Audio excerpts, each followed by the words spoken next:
What's up, world? It's your boy Ty. Did you listen to the CD? I'm gonna pay homage to all. What's up, everybody? Once again, we're back in the building with your boy Cool Ty, and we have a very wonderful special guest. But before we get into that, I want to thank everyone for supporting me and my new children's book, Daddy Do Right. I appreciate all the orders. We had a fantastic time at the Barnes and Noble book signing here in Virginia. It went very well. There are a lot of great people that came out, purchased the book, a lot of families, and I appreciate it. This book is for all dads, black dads, bonus dads, uncles in that dad spot. So please take some time, check the book out. It's everywhere books are sold, and get yourself a signed copy. You can also hit me up directly at Comic Book Hit List on IG or Comic Book Hit List at yahoo.com to order your copy also. I'm almost sold out of my first order, which is a great thing. I like doing that. So thank you on that. I'm already hard at work on the next book. I was editing that yesterday, getting that ready to send to the artist.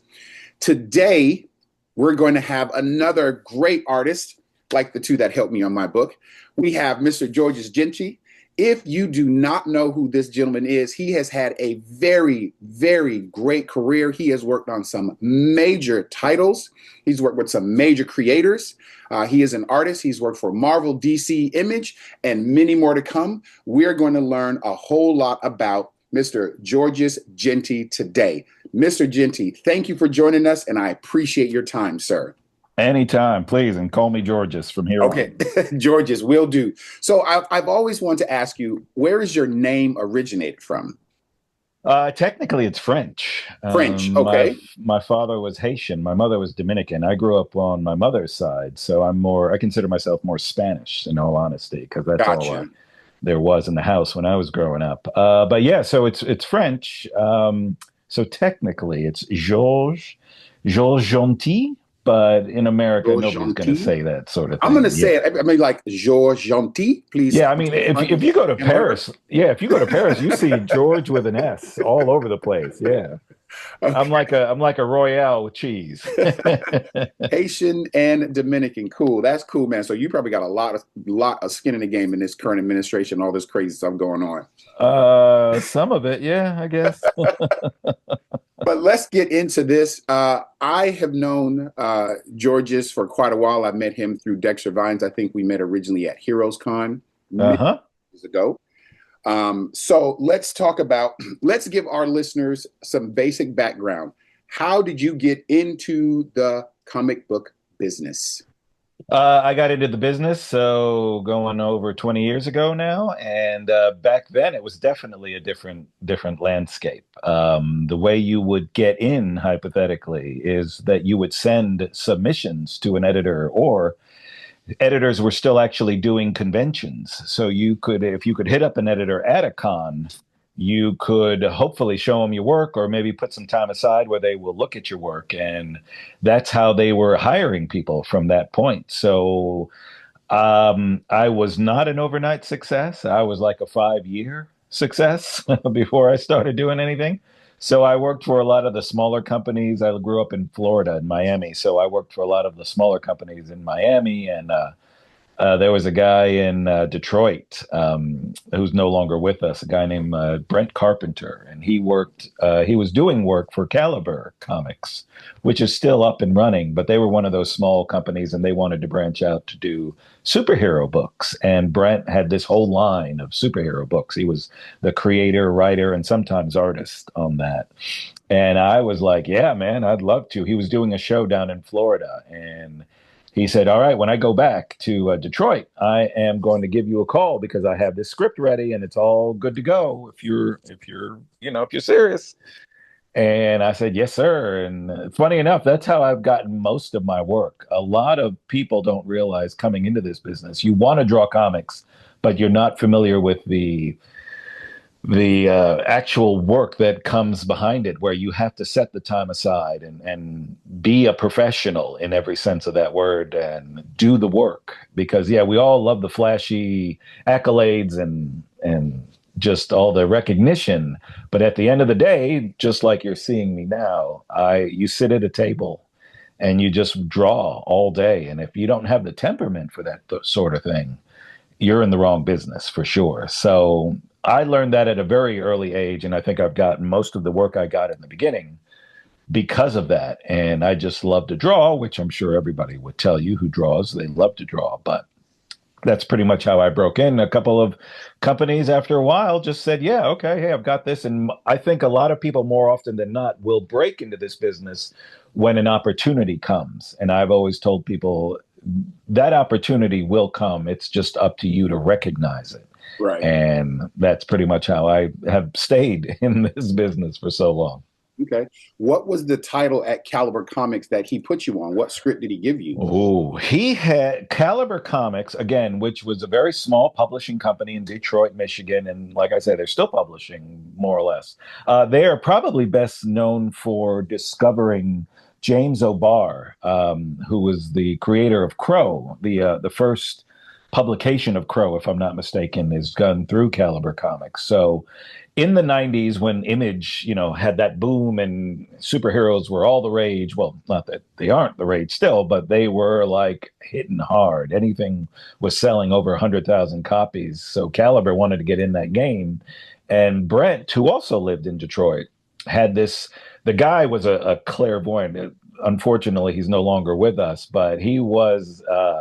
He had to have been, I don't know, a clairvoyant or something, because this guy had the ideas and he had the know-how and the wherewithal, and he just had all of this stuff that Caliber was like, yes, this is exactly what we're looking for. And he gave me a shot. He was doing a book called UN Force, which was ahead of its time in that sense, where it was basically a team of Avengers made up from every more or less the bigger countries around the world. So every country had their own hero, hypothetically, and UN Force became this book. And from that, there was this sort of a side book, a sequel book called Paradigm, which even to this day, I still question why he would call it Paradigm, because everybody whoever came to me thereafter, and still today, thankfully, there aren't many, but they would come up and say, what the hell does paradigm mean? What is paradigm? And, it just was never a title where it sounded cool, like the Avengers or the Defenders or Justice League. And we were left with Paradigm. So unfortunately, that boom that happened, at least at Caliber, happened so quickly that by the second issue, the first issue did come out, but by the second issue, things were going south. And I did the second issue. I think I was even starting on the third, but it never saw print. And my tenure there, unfortunately, was very short. I think I was there maybe a year doing work, if that long. And half of that stuff didn't even come out. So Wow. That was the book I was on. But, I'm still proud. It broke open the door to a certain degree for me to get into this business. And I just been trying to break down doors ever since. Yeah, I guess that would be you seeing your opportunity, because you took Paradigm. You probably, I'm guessing, probably did some really great work on it. I have to now go. So everybody go find. No. That is the beauty of doing early work that is so limited, because it is the crappiest thing you've done because you're just starting out. I don't know anybody who loves the first thing they ever did in comics. So thankfully, I always felt bad for anybody who got onto the X-Men or things like that, because they were selling 100,000 copies. And my book maybe sold 3,000 to 4,000 copies. So I hardly ever see that book around, which is fine. Mind you, I loved the book and I loved the opportunity, but man, as an artist looking at yourself, and of course we're our own worst critics. Right. I look at that and go, oh man, this is rough. I'm amazed I got any work after this. I'm going to be on the hunt for that issue 1 and 2. Well, good luck to you. Like I said, 2 never came out, but 1 definitely did. And it was a wraparound cover too. The guy was so happy he sprung for a wraparound cover. Oh wow, that's pretty cool. And so from Paradigm, what was your shift over to the next company? Well, then from there, it was maybe a year or so. Again, it took me about 5 years to really say I have made it into this business. And I want to say from there was another smaller company. Oh man, I can't even remember. They were at a con and they were looking for people. This was, oh, maybe you would know. This was, oh God, I should have been more prepared when I knew I was, you were going to ask me questions about my past. Mystic, I want to say Mystic Comics, or it was a book, and it was a famous Leonard Nimoy had like a stock in the book. I remember that in the company, I should say. So there was some money circulating with this, and for the life of me, I can. And if it comes back up during the course of this interview, I'll interject. But I did that book for one issue also, and again, I was the king of the coming to a company that was just about to go out of business. And I did one issue of that. And it was, again, me thinking, hey, all right, I finally made it, because this was definitely a step up from Caliber. Right. And I thought for sure, okay, now I got my groove gone. And boom, first, it came out, and they were publishing other books as well. So it wasn't just me. And it just went out of bed. I guess money management, a lot of people thought they could make a lot of money coming into this. And then once that boom settled, I think towards the, I don't know, 98, 99, people realized, hey, this is just speculation. And a lot of those speculators got out of the business. And then all of the sales pretty much dropped exponentially. It wasn't Mystic from CrossGen, was it? Not Mystic from CrossGen. I do have a story about CrossGen, but I never technically had anything published from them. Oh, I got some. It's oh man, I can't remember. But if I do, I'll definitely interject. It'll come up. So, all right, I'm a big CrossGen fan. They're from Oldsmar, Florida. I really like the company. I have positive things to say. However, I have talked to Dexter Vines, and I have talked to who did he pencil on that one book? He did a lot of oh God, what was it? Joss Middleton? Was it? Chang? What is it? Somebody Chang? Yes, but he did something. So, what is your now? I've heard some stories about CrossGen. What is your CrossGen theory? Now, I was coming in late too, and again, this should tell you something. I was coming in late, and this was right before they went out of business. Right. I thought I had some good references coming in, because Ron Mars, he and I or at that time, and we're jumping ahead a little bit, but I had worked with Ron Mars on Green Lantern at DC, and Ron Mars was one of the stable writers of CrossGen when that company came together. And Dexter, of course, he and I had worked together on a few things, I think at DC once he left and went over there. And yeah, the beauty of CrossGen is that they were just throwing money at artists and creators. Dexter worked on Meridian with Josh Middleton. Yeah. And they were throwing money at people. So I was like, damn, I wish they would throw some money my way, because I would love to do this sort of thing, which I was already working in comics at that time. But the idea that the money was so good, I was like, hey, I'll not work for Marvel and DC if these guys want to pay me. Yeah. And there was some discussion there. I went through, and I think I can say now, because he recently passed. Butch Geis was one of the artists, and I think he was the graphic design manager or something. So he was the guy who I think. Well, who was the big guy? What was his name again? Mark Alessi. Yeah, he was the big guy where Mark had put him into that position, saying, "Here, you approve all the art, and you are my art director." Is probably a better word for it. And for some reason, they had gotten me on a cover, and God, I can't remember what that character's name was, because honestly, I never picked up the books. I could appreciate that Mark had such high hopes, and I was astounded when I read somewhere that he once said, "I'm going to put Marvel out of business," which is so audacious, and that's the kind of guy you want to be behind, because at the very least, his audacity is going to get you some sort of movement. It may not be in the right direction necessarily, but he will get you some movement. And so from there, I had this assignment for a cover, because they're like, yeah, we'll try you on a cover. Dexter says you're a good guy. Ron says you're a good guy. Let's go from there. So I dealt with Butch a lot on this cover, and my God, for some reason, this cover could not have turned out worse for me. Really? I'm one of those guys. Hey, you are the client and I am the talent, and that's how I see it. So I don't really take things personally in this business. I don't look at it like when they tell you, like I just recently did a Godzilla cover for IDW, Hmm. and these guys were very picky about their version of Godzilla because they have a very specific version. And I was like, hey, that's fine. We can go back and forth. And it really was nitpicky, like, his ridges are a little sharper. Can you draw them a little sharper? Or, he's got, things here that we want more visible. So little things like that is what I was going through with CrossGen. And again, I cannot remember what that damn book was. The book actually did see print. It did not see print with my cover on it, though. Was it Butch Geese and Mark Waid were doing Ruse at the time? Ruse? No, yeah, like I said, I know Butch was doing a book, but he was also the art director. Yeah.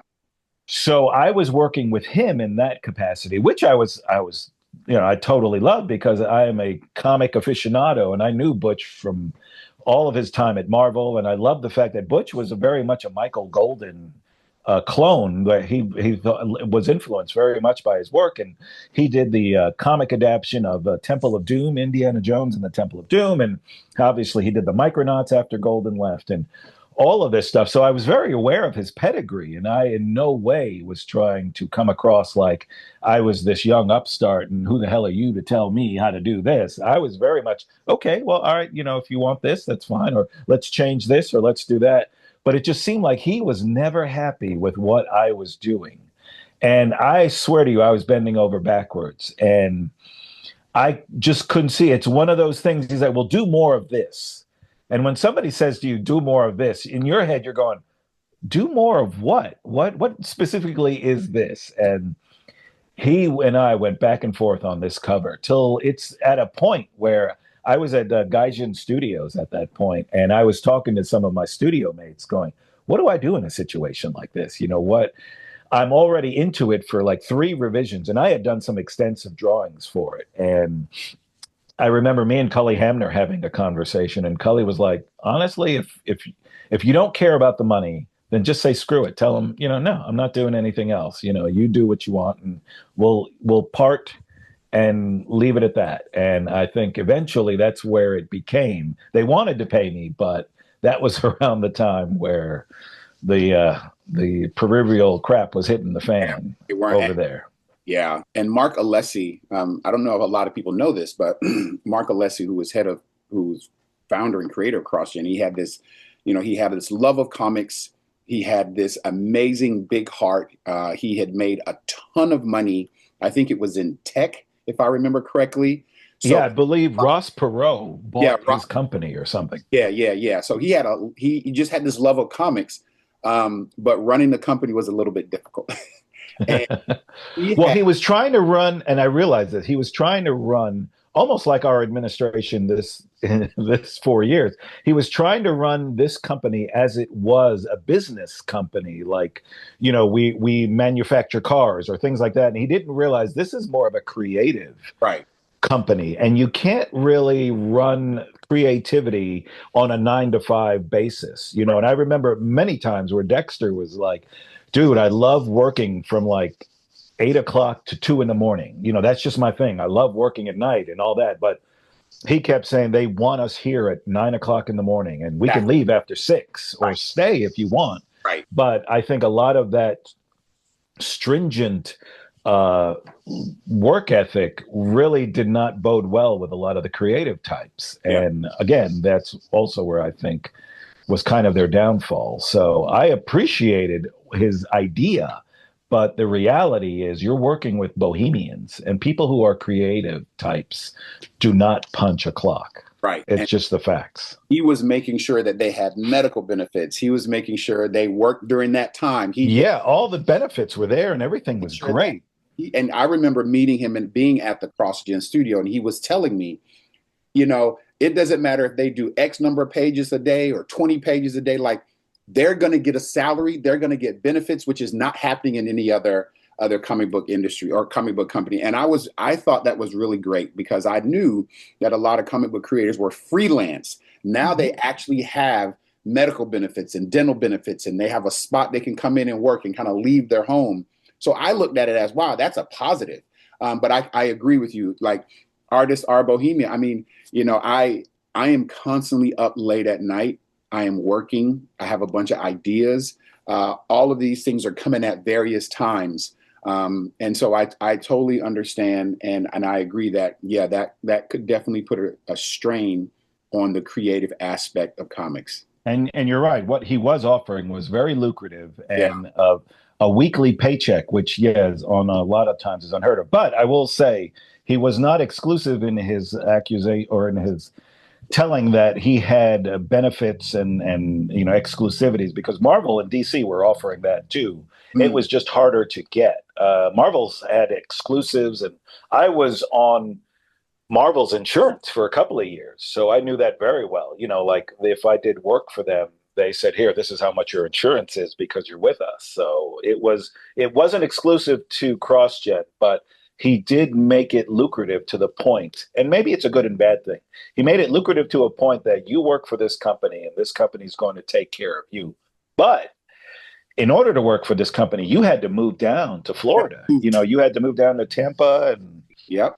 do all that. So a lot of, like, Ron Mars in particular, Ron lived up in, Connecticut somewhere. And I don't think he ever gave up his house, but he definitely sort of bi-coastaled a little bit, coming up and down, working for 3 weeks maybe and going back up. So it was tough on some because Mark was very idealistic in the sense that this is a business and let's run it like a business. Yeah. Because even at that point, Marvel was getting rid of their bullpen. They were saying, because the computer was becoming so much more prolific, they're like, you don't have to come in anymore. You don't have to live in New York. You don't have to do anything. As long as FedEx can deliver, you can be anywhere you want. I just remember the FedEx scene in that Eddie Murphy movie where his brother and, he was pretending to be his brother, and the FedEx truck would always bring a script. That's what I learned as Marvel and DC were getting out of having to be in New York. As long as they could get that FedEx box of art, as long as the artist can get it to the inker could get it here, everything was copacetic. You're absolutely right. And another thing about Mark Alessi, he had an amazing art collection. Well, when you got money, you can do that sort of thing. Had tons of Michael Turner. He had so many pieces of beautiful art in that studio. I was really shocked. Yeah, I made it down there a couple of times, and it was like, man, they shouldn't leave me in here at night alone because some of this stuff is going to disappear. So we're going to pivot from companies that brought you in, they saw your talent, and then they went defunct or they went down in the next year or two, to something a little bit more a lot more stable and a lot more specific. Let's move over to Buffy and working with Joss Whedon. That was a big book. At the time, Buffy the Vampire Slayer was a massive TV hit. I remember watching it when I was younger. I watched pretty much all the seasons. I loved it. And when he continued, if I remember correctly, season 8 through the comics, everybody jumped on. How working with such a huge IP at that time? I agree. And just to preface, when you're a freelancer, there is never a security in your work because you're always having to look for the next job. In Buffy, I was very privileged to have worked on that book off and on for 10 years. So you could say I had a job hypothetically for 10 years because I did do Serenity as well while I was on that. Right. But I was never exclusive with Dark Horse at the time. And it was always, if you have to say anything, it was always a handshake deal that since this book is being published and you're a popular artist on this book, we are going to continue to offer you that work. But at no time were they ever obligated to offer me any work on Buffy and any of those subsequent titles. So I was very, very fortunate. But yes, it was, and it's one of those things when you're in the eye of that storm, you don't realize what a great job you have. I realized it was a great opportunity, but you don't realize what a great job it is, of course, until you take stock some years later, and you start thinking about, what was happening at the time. And yeah, it was just like in Moby Dick. It was the best of times, it was the worst of times, because that job was, I remember it so fondly, but there were a couple of times where it almost killed me too. Right. But as I look at those books and I look at your interior pages, your art was so crisp and so clean. It was almost as if this is the Buffy artist that you guys have been waiting for.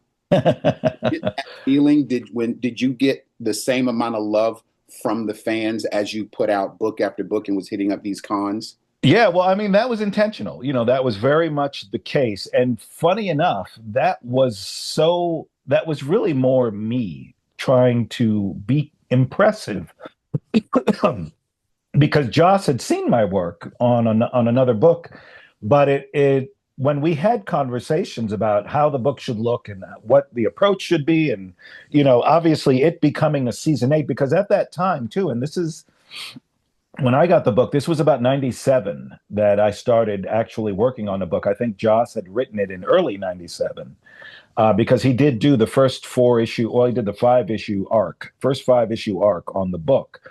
And at that time, there really wasn't this sort of thing happening. Now, of course, you see all of these, these continuations of movies and television. Right. Yeah, they were movie adaptations. Of course, Marvel had been doing it for years, as well as DC.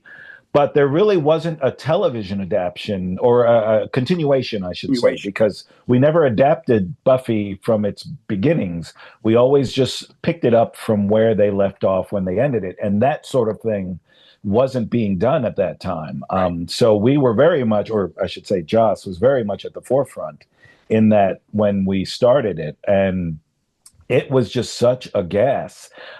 He was very much a fan because he had already written Astonishing X-Men. Yeah. At that time with another gentleman who's no longer with us. Oh man, I am so bad with names today. I didn't think I'd have to use my brain. But he had done books, and he had already written Frey, obviously, with Carl Malene. Woo, thank you. Funny enough, man, this is becoming morbid. Who no longer is with us either. Artist Carl Malene, who passed recently. I didn't know that. Carl. Yeah. He a couple years, or last year, I believe he passed. Also did a book at CrossGen. He did. And Carl, yeah. He started at CrossGen. Yeah. So. Yeah, well, he had done Frey with Joss, which was Joss's first comic book he actually ever wrote. A lot of people don't know that it wasn't Buffy, it was actually Frey. And so from there, he had already gone on to write, he did some Runaway stuff and just other titles here and there, but nothing where he was really emotionally invested. I think he was just taking care of the stuff he loved as a kid, and the X-Men and characters like that he was doing that. But when it came to Buffy, yeah, this was a thing where it was obvious he was very much missing this character and that world, and he wanted to continue into that world. And he obviously said, look, I'm never going to do another TV show like it. I'm never going to get those actors back. I'm never going to get all those people in the production and all of that stuff. It's never going to happen again because it's just such a big, big monster of a thing. It's just not going to happen. But I do miss the character, and I still want to do more stories. So this seems like the best both worlds in that sense. So he had written, everything was done. I was actually the last person to come on board. Oh, wow. And Joss had seen my work, apparently. Funny how the Hollywood movers and shakers all kind of relate to one another.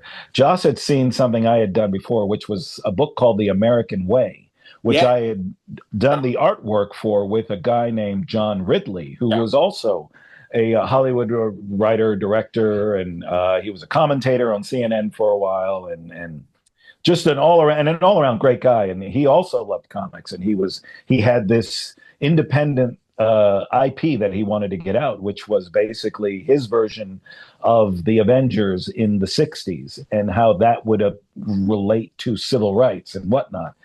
So having done that book, Joss was reading that and basically said to the editor at the time at Dark Horse, Scott Alley, I don't know who this guy is when they were talking about art, but this is the guy I think he will be right for this book. So Scott didn't know me either. He did know Jason Pearson, who I was friendly with, because Jason had done work for Dark Horse as well. He had gotten in touch with Jason. Jason got in touch with me, says, "Hey, Scott Alley wants to talk to you." Of course, I'm like, I don't know, Scott. Really? Why does he want to talk to me? And Scott's like, "Well, Joss Whedon wants you to draw this Buffy the Vampire Slayer." And of course, That's a hell of a phone call. yeah, right. You're just saying that going, all right, what you're waiting for the punchline. Like, okay, well, what do you mean? What's the joke? And they're like, "No, man, the dude really wants to." So we went back and forth, and honestly, I just did not believe him. I said at one point, if you're so serious about this, and you're not pulling my leg, then have Joss get in touch with me and ask me. And thinking that I would call him on his bullshit right then and there. And the next email I got was like, "Hi, this is Joss Whedon, and it's no joke. I really want you to do this book." And I had a lot of humble pie after that and said, "Yes, Mr. Whedon, I would love to do your book. And I will, do it forever if you want." Yeah. But his thing, funny enough, was never, because you were asking about the authenticity, and I haven't forgotten about that.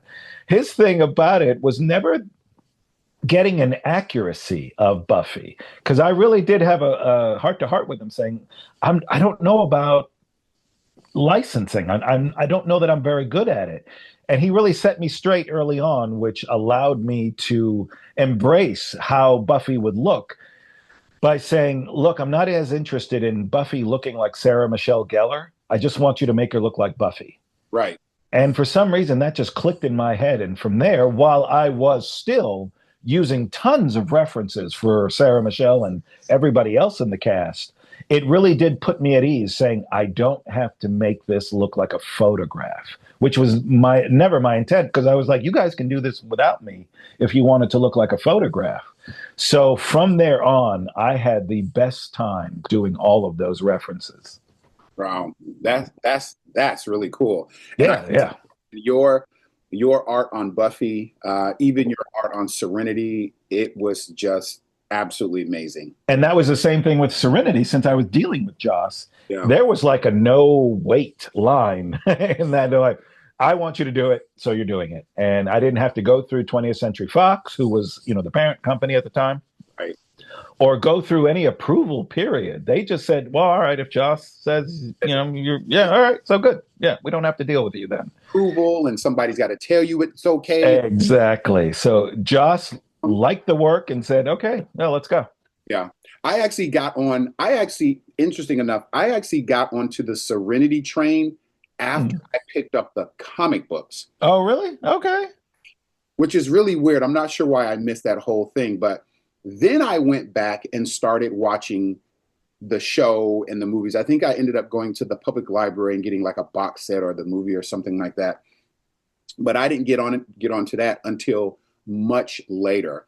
Now, Serenity being a major space story versus Buffy being all Earth story, how did you feel about going from one end of the spectrum to the other with the story? Well, the beauty of this was, this was, again, I guess I got onto Serenity about maybe 2003 or somewhere around there. But this was certainly before I'd done any Star Wars stuff. I am just a huge Star Wars fan growing up, of course. And I thought if I could do Serenity, this would be the closest I will ever get to drawing Star Wars, or another favorite is Blade Runner, which those two influences are very much in the book when you really look at it. Right. I was like, I will probably never draw either of those books, but I have an opportunity right now to make those influences into this particular book. And when I say that, I mean more like the backgrounds, and not necessarily the ship design or anything, but just the idea that you are doing something in outer space. Like, because essentially Serenity is, Captain Mal is just Han Solo in space. That's really what it is. So I was very happy to do that book. And that was, man, one of those books. I was so invested in that book.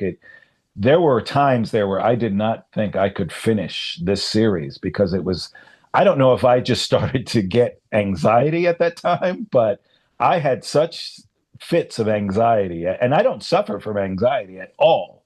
At least I don't think so. But if anything, it was introduced to me at that time when I was doing a lot of, and I did about 12 issues of Serenity. So there was a whole, not consecutively, but there was a whole year of my life invested in that book where, man, there were times I'm so proud of the work, but it almost killed me too. Again, it's one of those things where you picked up from the TV series, because remember, Serenity got canceled. They were going to do a movie. The movie got canceled, and it was a huge, I think it was like a crowdfunding, get behind it, let's get this movie done. And no, it was it. Well, the funny thing is, their Serenity was through 20th Century, or Firefly was through 20th Century Fox. Yeah. Joss couldn't get any funding through Fox because they're like, yeah, we don't. But Universal said, yeah, all right, we'll do it. Well, we won't give you a whole lot of money, but we'll do it. So that is one of the only a few properties existing that actually have two parent companies. Yeah. One for the TV show and one for the movie. And I have to admit, man, Firefly. When I saw Firefly again. And maybe this is also a testament to Josh and how he creates these characters. The actors that he gets on his shows are simply just top-notch actors, man. Oh, they're so good. So, and look at them. A lot of them are still doing things today. Absolutely. And have gone on to bigger and better things, if you will.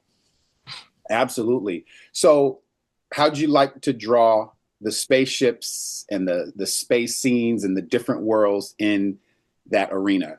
Oh, it was beautiful. I loved it. I was, of course, as an artist, you always have this hubris that, I'm going to reinvent the wheel. So all of my space scenes were going to be like so unique. And and then you sort of come down off of that high horse and realize, you know what, this has all been done, and a lot of it's been done before and done way better than me. Frazetta has so much more good stuff, or Wally Wood had some good stuff.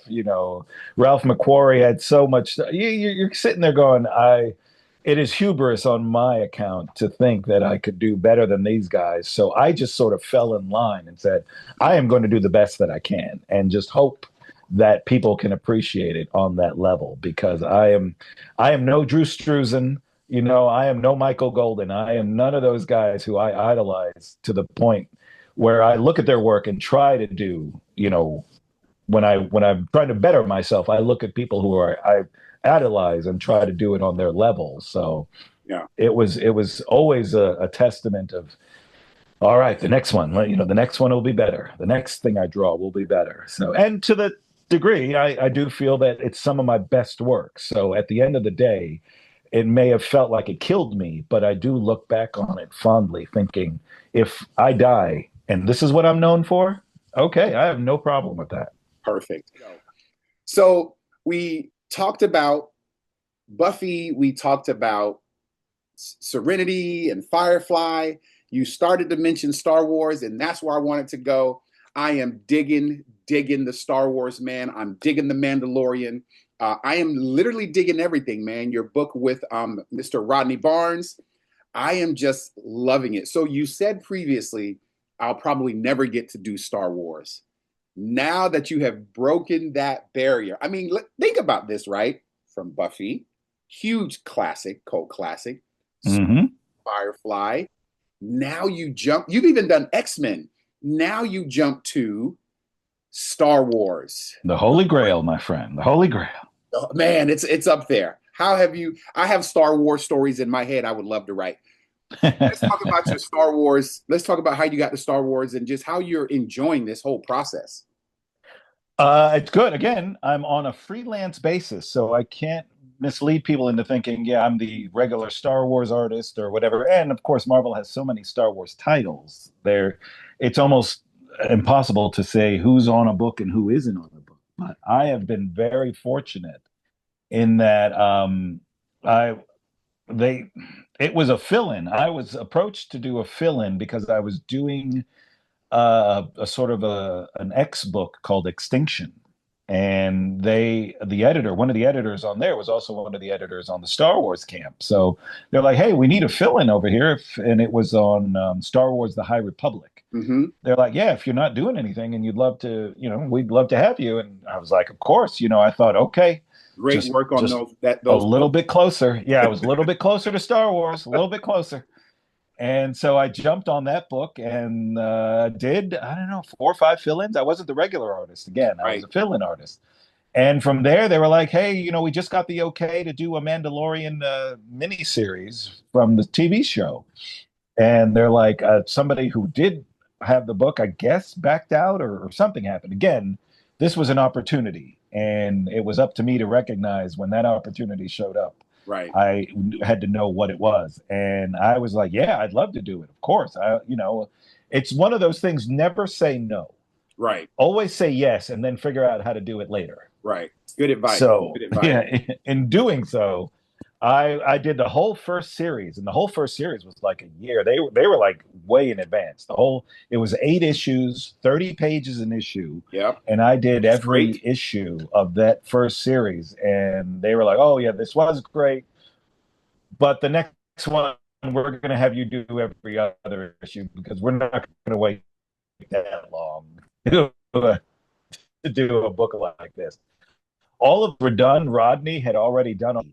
And me, I wasn't trying to be a prima donna or anything, but I was like, look, I have these stable of artists that I really do like to work with. And Carl Story had already been doing work for them with Chris Sprouse Yes. on the Star Wars covers that they had been doing and are still doing.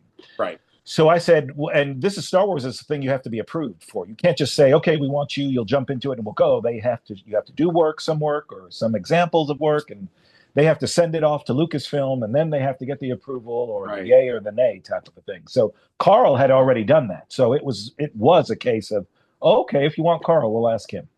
And very thankfully he was available. Of course, Carl being the inker on the Serenity stuff that I did as well. Mm-hmm. I was elated to come in there and say, okay, I got, I'm always like, if I can get the people I want, then that to me is an accomplishment. And I was very, very fortunate to get that. And working with Rodney was great. I mean, the guy, I think anybody who is in that particular level, like, Star or, already done, he had done work for HBO and things like that. Anything like that, where the guy is like, just so down to earth, and he's like, yeah, here, take my phone number. If you have any questions, just call me, man. Right. It's not like, excuse me, you can go through my representative and she'll get back to you at some point in the future. He was like, yeah, dude, just talk to me and I'll text me and I'll text you back. Mm-hmm. And I was like, because Joss was very much the same way in that respect. So, and funny enough, John Ridley was also the same in that respect as well. So I've come to find that these Hollywood guys, any of those guys who are like, dude, just talk to me. And those are the guys you want to work with, because those are the guys, you're going to get that gratification instantly. Yeah. It's not, well, I got to wait 2 weeks just to hear back from so-and-so. Right. This was always that. So yeah, it was very easy, Mandalorian, the process. We were doing the series. So it was kind of like I was drawing Star Wars, because I had to follow the actual series and not follow it to the point where I was taking screen captures and doing it. And that was one of the things I told the editors at Star Wars, Marvel. I don't want to do screen captures or anything like that. I want to give you guys a story, kind of like, when I was reading Star Wars and Al Williamson did the Empire Strikes Back and the Return of the Jedi. I want to do stuff like that, which ironic, they were using a lot of screen captures to tell that story too. But the idea of it, I loved good movie adaptions. Mignola's Dracula is a favorite. I even loved George Perez's Logan's Run adaptation, because it was it wasn't a slave to the movie, but it was so synergistic with the film that I appreciated reading the comic as a different entity of this same world that I was reading in. The characters didn't necessarily look like each other, but that didn't matter. It was the vibe for sure. You know who else did something like that? Mike Mayhew did a run of Star Wars that was based on George Lucas's original script. They did an entire. I did see that. Yeah. It's really good, because it's not like what we see in the movies. It's his take on the original script. So it sounds like you took a page from that and kind of did your own thing with Mandalorian. Well, I didn't take a page so far out of it, because I did have to. The Lucasfilm had to approve everything as I was drawing it. So they did want things to look as accurate as possible. So I couldn't have so much of a flamboyant style where it, it looked like I was going off the rails or anything. But I had enough freedom that I didn't have to, do every little nitpicky thing. Although there were things they nitpicked about, I was allowed to tell the story in a very organic comic book way rather than just here, this is a standard five panel page, and this is where this goes, and this is how every panel is the same size or something like that. I was allowed to make it a comic book in the sense of just giving it what a comic book does. But I had to stay within those parameters. Yes. Yeah. Wow. So again, back to the space scenes. How was it with you drawing the spaceships and drawing the different planets? How did you immerse yourself into that? Did you again do screen captures, or did you have, as you were saying, they had to approve everything? Did you have a little bit of liberty? They did, but man, and that's another thing that almost killed me. The beauty about drawing the Mandalorian was essentially he is the same guy in every panel. Whether he's angry or happy or whatever, you can't tell because he's got a mask on. Exactly. So that was easy. The ships were the bitch of the whole thing. Because I don't know if it's pride or ego, but I didn't. I did all of those. Like I did the perspective. I laid them out. I laid out the perspective. I did everything you would do if you were doing it by hand. And those ships, all of the Mandalorian ships and the subsequent other ships that were coming and going, I did them all by hand. In so much to say that I sketched it out, did the perspective of that particular ship, and then just started inking or penciling those in. Wow. So I was very happy to have done that and not use like SketchUp or another, computer aided tool that would help me have done the ship. Because I believe I mean, and I'm not against the computer at all for helping and doing things. I'm doing a project now where a lot of the blacks I'm leaving for the computer. But I was very much, and I still am, I'm very much an organic artist. I loved it when the words were still being done on the page on Me comic too. books. Yeah. That sort of thing. Yeah. I just think this is what comics is. I don't know why we are evolving to the point where we are taking away what comics actually are, because it's really down to a point now. For years, you can see some books where somebody says, no, I just did a panel in the computer, I did another panel in the computer, and then I arranged them in a comic page or what have you, or however you're going to read it. And that's fine. But man, I'm a comic reader. I love the books themselves and the design, panel design. Anybody who doesn't think there's a art to panel design should read Hellboy, because Mike Mignola had it down to a science. Will Eisner, magnificent science. Yeah, Will Eisner also had it down to a science. I cut my teeth on Frank Miller's Daredevil. The thing that impressed me the most, and this was the first time this ever happened, was not his artwork, but the guy's panel design and how he told the story.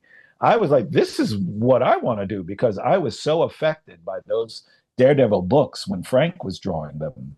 Wow. That I thought, I'm taking this with me. This is what I want to do when and if I start drawing comics. Yeah. No, I agree. Even when I'm doing my children's book, I actually have traditional comic book artists. I have traditional people who are doing it. Now, I do get the inking done digitally, the coloring done digitally, but at the end of the process, I'm left with, bristle boards, storyboard, art boards that I have in my collection that I can have and pass on. I'm still a fan of the original art. And yes, I agree. Leaving some of it to the computer is perfectly okay, but I want the original idea to come from the head of that artist.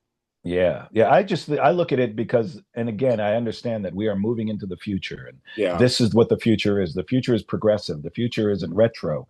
That I look back on the people I admired, and that's what they were doing. So that's the type of thing, now that I'm doing this sort of thing and have been doing it for years, that's the type of thing I wanted to do. It wasn't it wasn't ego or anything like that. I'm not against the computer. I'm not against with how people do that sort of thing, if that's what you want to do. Right. This is just how, because I do get a lot of that in conventions, people asking whether I draw digitally or I still draw on paper. And I always say, yeah, wherever I can, I still draw on paper because that's what I was brought up on, Yeah. and what I still want to do.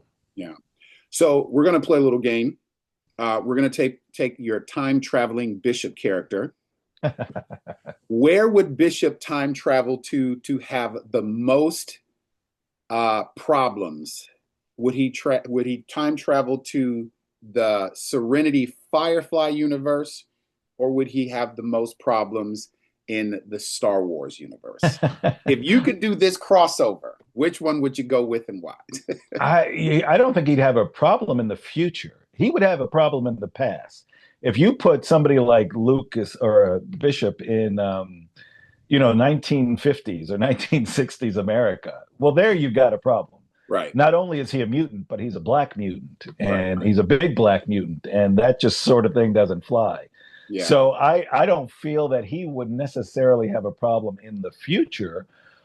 Although him being from the future is something that I don't think was really delved into as to what that universe looked like. You understood that, yes, mutants were hunted and you've got the M on your face as an identification. And really, it's just an allegory to the concentration camps Right. for World War II.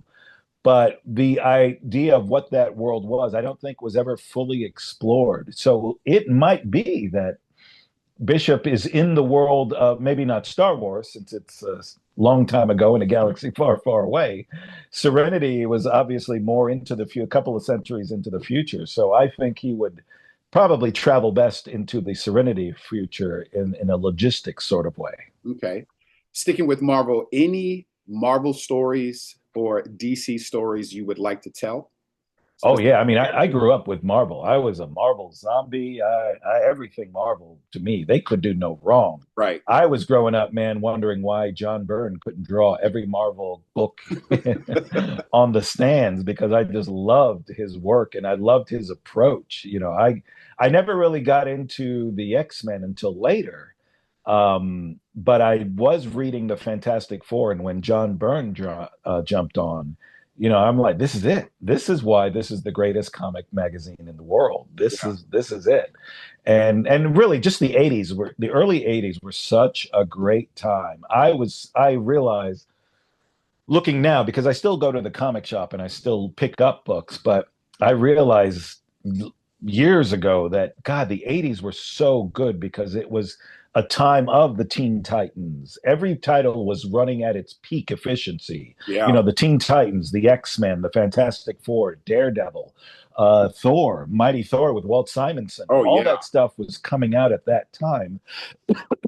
And it was phenomenal. It all looked amazing. Marvel Fanfare had just started, and Michael Golden had done these 2 incredible issues, where you're like, this is magic. I will never be on this level with this guy. So right. It was such a great time for comics. I don't know that I would go so far as to say a renaissance, but I don't feel that we've had that type since. A lot of people might argue we had that with the 90s and the Image, but I have very different opinions about the whole Image stuff. So yeah, I just feel that was the best time. And that was the time that I was most influenced. I was like, I don't know, a freshman in high school in the mid 80s. So my whole life growing up there, I was, going through school and learning and whatever, but I was also going to the I wasn't even going to a comic shop. It was a pharmacy that had a magazine rack in the back. And I would just be picking up whatever came out after a while, because I was so absorbed into what I didn't know at the time, of course, but what would become known as that, the age, the reinvention age. What would be your dream project, and who would be the characters in that project for Marvel? And I didn't even answer the question, as I'm saying, all of this waxing nostalgic. I loved The Thing growing up. But I think any kid growing up loves something that is powerful, something that is protective. Yeah. And I was no different. I loved that character growing up. I would have said him just right off the bat, I don't know that I would want to draw the Fantastic Four, because that to me is a very intelligent book, or should be a very intelligent book. I've always said anybody who's writing the Fantastic Four should have a subscription to Popular Science or any of those other types of magazine, because that's what the Fantastic Four was. So unless there are some really special circumstances, I don't think I'd touch the Fantastic Four, but would want to. I would love hell, I'd love it if Frank Miller said, "Hey, I want to go do Daredevil again." And I would be right there saying, "You tell me what to do, I will do it," because this will have been full circle, and I can now die a happy man that I'm drawing this book. But I love the old Marvel characters. Also, I am a big fan of the old 70s, the second tier, the Luke Cages of the world, the Mobiuses of the world, the Tigras or the Hellcats, all of those smaller characters I loved growing up. I would love to touch any of those books, and just sort of the White Tiger. I thought, God, when Daredevil Reborn came out, I was like, oh my God, I don't gasp often. And when I saw the White Tiger was in this series, I was like, and then I was immediately depressed when they just killed him after the fact. So I was like, oh man, you have such a cool character, and you're just going to use him for like one episode. Yeah, man, I totally get it. What about your time with you working on this series of U.S. Agent? The U.S. Agent was another book where they offered it to me, and it was just a mini series. And again, being a freelance, you sort of weigh the fact, okay, this is 5 months of work. Do you have 5 months to do that? Are you doing anything else? Is there anything else on the horizon? And there wasn't anything else on the horizon. Again, my stipulation was, can I get the inker that I want? And again, like I said, I have a stable of inkers that I love to go to. If somebody's not available, then we go on the next name on the list and things like that. And Carl was available for that one as well. So I was just happy drawing that, knowing these pages will look amazing when they're coming back. So I was more than happy to do the book. Yes. Yeah. Would he be, so change my question. It sounds like you're more comfortable playing in the field of already established characters versus creator owned characters. Would that be an accurate? Yes, only because I'm doing the characters I grew up with, and I have a love for that. Now, that having been said, I do have creator owned characters that, because I've been working so much, I haven't had the opportunity to actually get off the ground. I've done some things here and there, and I've done, at least a few pinups of the things that I should be doing at some point, but I just haven't had the time to do. But I am very happy to work with characters I loved and knew and grew up with. But in saying that, that's a double-edged sword, because in tackling a character that I'm very familiar with, I will always charge the writer to be faithful to that character, because you're not talking to somebody who's just going to draw the book. You're talking to somebody who's like, hey, I know who this guy is. And I was like that when I did Gambit. The writer, whose name I can't remember right now, he was very good about soliciting ideas and coming. And I was like, you know what? Now that Remy is back in New Orleans, because that's where the series took place when I was drawing them, who else is in New Orleans? It's Brother Voodoo. Yeah. And to my knowledge, these guys have never met. And Brother Voodoo was always one of those 70s second tier characters. And I was like, man, I'd love to draw Brother Voodoo. So I just kind of influenced, pushed Scott. I wanted Scott. God, his name is like floating around there. I was trying to bring that in, and he's like, yeah, you're right. He came up with a great idea that, there maybe the dead are rising, and, they are running over New Orleans. And obviously Remy has to go to Brother Voodoo, or Voodoo has to go to Remy and say, hey, I need help. And I was like, I love these buddy cop movies. I'm totally fine with that. Cool. That's cool. So you mentioned briefly that you have some stories that you should be working on, independent creator owned. Is there going to be any push on that? Are we going to get maybe some more American Way? Because American Way was a really good series. I don't think people really understand how amazing Way was. I know I'm the artist on the book, but when I read that title was offered to me, funny enough, right, obviously right before I did Buffy, or Hmm. a year or so before I did Buffy. And that title was offered to me at a time where I was looking for stuff. I really wanted to get on a book. I really just, because at that time they were still doing monthly books ongoing. And I was just really looking for something to just get on finally, and say 10 years from now, oh, he's been doing that book since issue 1 and now it's on issue 50 or whatever. When I got the Ben Abernathy, who was an editor over at Wildstorm at the time, who published the book, they were like, yeah, we've got this idea, or this script, the spec script from a writer who had been writing. He wrote a few authority stories for the Image guys, and he had done his own thing. John Ridley, of course, had done his own thing, and he was wanting, they were shopping it for an artist. And I was like, I hadn't known John obviously at the time. So I was like, well, all right, yeah, sure, send it to me. Let me read it. But I was really kind of clear to them saying, I am looking for something to get on. I'm not just looking for a, whatever, 6-issue miniseries or anything like that. So I read the script, and oh my God, it was phenomenal. I was reading the script going, if I don't draw this book, I am going to be picking this book up because this is something I want to read. And then right there, when I always feel if you're going to say that, just like an actor or a singer, if you hear this song and you're like, they want you to record it and you're going, oh man, I don't know, but I heard that song and I thought this is the best song ever, then why the hell aren't you recording that song? Right. So when I read the script, I was like, you're right. I should be drawing this because this is something I want to look back on and be very proud of. Yeah. And probably will be very proud of there years were from now. 2 series. There were 2 series. Yes. And what's really interesting, and I don't know if people put it together, American Way and the Watchmen TV series, you get it? But I'm right, correct? They both ended up being, I don't want to spoil it for people. So those of you that are out there, part of the reason why I have this show is so that you guys can go and search for these books. Please, you've already watched Watchmen TV series. I'm sure you did. It was actually amazing. Regina King did an amazing job. Mm-hmm. Go pick up The American Way, both series. You can find it in trade. You can find a lot of single issues. And tell me if you're like, wait a minute, did someone kind of get a little idea from another? It's a really good story.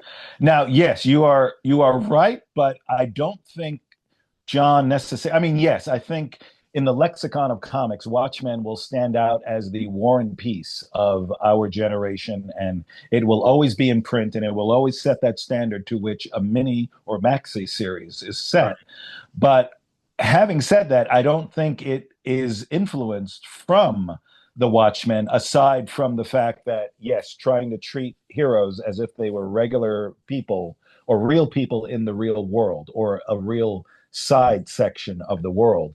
And the big difference with The American Way was John was very much going after the civil rights angle of a story because he wanted to tell a story about a black man in the 60s who was also a superhero, which you, aside from Marvel, you didn't really see a whole lot of that. And funny enough, I mean, there were a couple of black characters in comics in the early 20th century, but you didn't see anything so pervasive as when Black Panther was premiered in the Fantastic Four. You know, there had existed other black books and black characters, but they were relatively obscure. Yeah. And it wasn't until the Black Panther came in that, people, or I guess creators really started to say, yes, blacks have a voice in this as well. Yeah. And that's what John wanted. Obviously, John didn't write it in the 60s, but John had a voice to say, I want this to reflect the 60s and what it might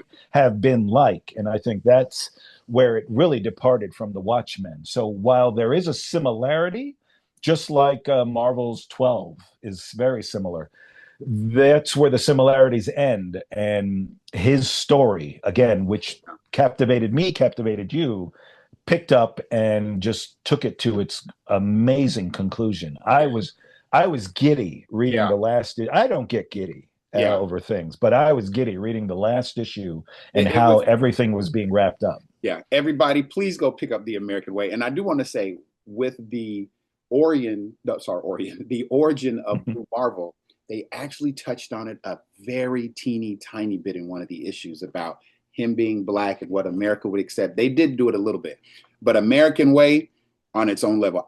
So when I found out who John Ridley is, who the writer was, I was thinking, oh, they're doing this to start a TV show or to make this a movie. So I picked up those issues and held on to those issues because not only is it a great story, it would make a great maxi, like 8-issue TV series where they could do two seasons and then bring in some more writers to keep it going. That agreed. Definitely in this time and day and age. Yeah, and I did have to sign contracts to say, yes, you'll be okay if this turns into a movie, or you're okay with this being, farmed out to companies. Nothing, unfortunately, has happened since that time. Yes. But there were a couple of conversations with John where he was like, dude, there's something still going. I don't, there's nothing right this second, but it's not dead. Let's put it that way. It's still there somewhere. So and Hollywood, man, Hollywood just takes so much time. And listen, there's so many image projects that have been optioned, that have been signed on to, and it's just taking so much time to get them there. But we're here. We're definitely here for the wait.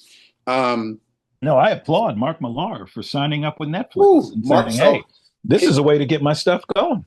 His new series has already been optioned. It's called Psycho Sam. It's with John Romita Jr. He just announced it maybe last week or earlier in the middle of the week last week. Mm-hmm. And everybody's on pins and needles because, listen, I'm going to be totally honest with you, man. There are a few writers who I'm really down with. Right now, I originally started with Warren Ellis.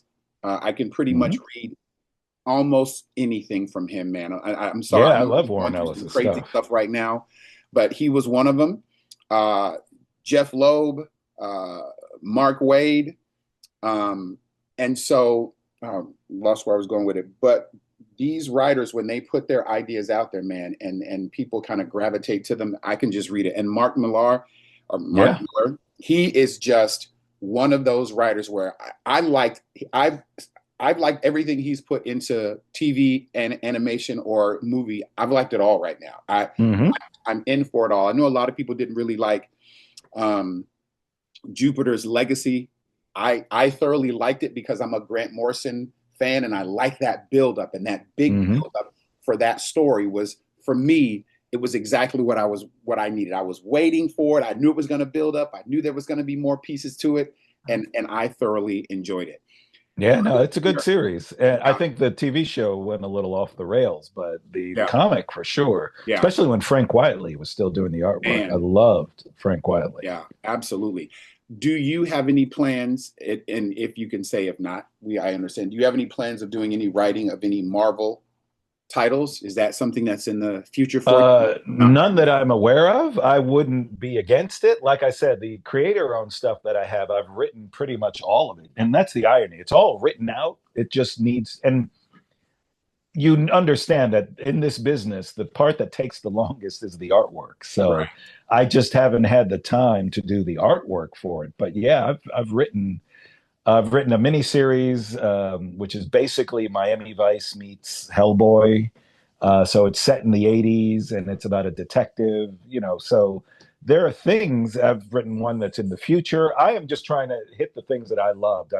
I grew up in the 80s, or my consciousness, like I was saying, with all those comic books were really aware in the 80s. So I wanted to do something that reflected that. And I love the future. I love Blade Runner. I love Star Wars. And although, again, Star Wars can't be cataloged as the future. Right. I love to do a story about that. And I have about a messenger service in the future. Oh, wow. And yeah, just other little things. A gymnast who gets a hold of powers. Essentially, she becomes a superhero, and she's part of an Olympic team. And I'm writing that hopefully with somebody else, a friend. That if it comes together, it comes together. If not, right. Yeah. So, well, listen, man, I have to say I thoroughly appreciated your time today. This has been a really great interview, very informative. I hope all of you out there listening have picked up how amazing Mr. Jeanty is, Georges is. Excuse me. I hope you take some time to hit and comb those dollar bins. You know your boy is the dollar bin champ, so I always like to comb those dollar bins, those $2 bins, those 50-cent bins. So please go comb those bins. Pick up yourself some American Way. Pick up his Bishop. Pick up his Serenity. Pick up his Buffy. Pick it up all, man. If you can find it. Some of this stuff has become very Some of the obscure stuff, because right. Marvel doesn't really reprint a whole lot of stuff anymore. Right. So I would definitely say hit those back issues bins. Find him if you can. Meet him at a show. Are you going to Heroes soon? Is that it? Yeah, funny enough, I'm doing a show this weekend called the Hellmouth in LA, where we are doing the convention. This Buffy convention is happening at the actual high school she went to school Oh, in, wow. on the TV That's show. pretty slick. And then, right, the weekend after, I'll be in Heroes in North Carolina, Charlotte. So those of you that are out in LA, make sure you hit him up there. Those of you that are coming over to Heroes, that's in my neck of the woods. I don't think I'm going to be able to go, but I haven't ruled it out completely yet. Find him at Heroes Con. Bring out your books. Get yourself some sketches. Get yourself some commissions. I know I want some of your pages from High Republic, and I want an original sketch from Star Wars, but we'll work on that. We'll work something out. I just got to get the money up so I can put it down, so that way I know it'll be great, man. But again, it's all on the website too. So yes. Please visit the website if you don't have time now. Yeah, definitely take a look at the website. Definitely link to him through his social media. Follow him. Tell him, give him his accolades right now. I know he's always said these things kind of accidentally fell into my lap. They fell into your lap because the previous project was on par, was above average, and it showed your chops. So take your flowers, man, because it wasn't an accident. You put in the time, energy, effort. I'm not going to argue with you. I like the way that sounds even better.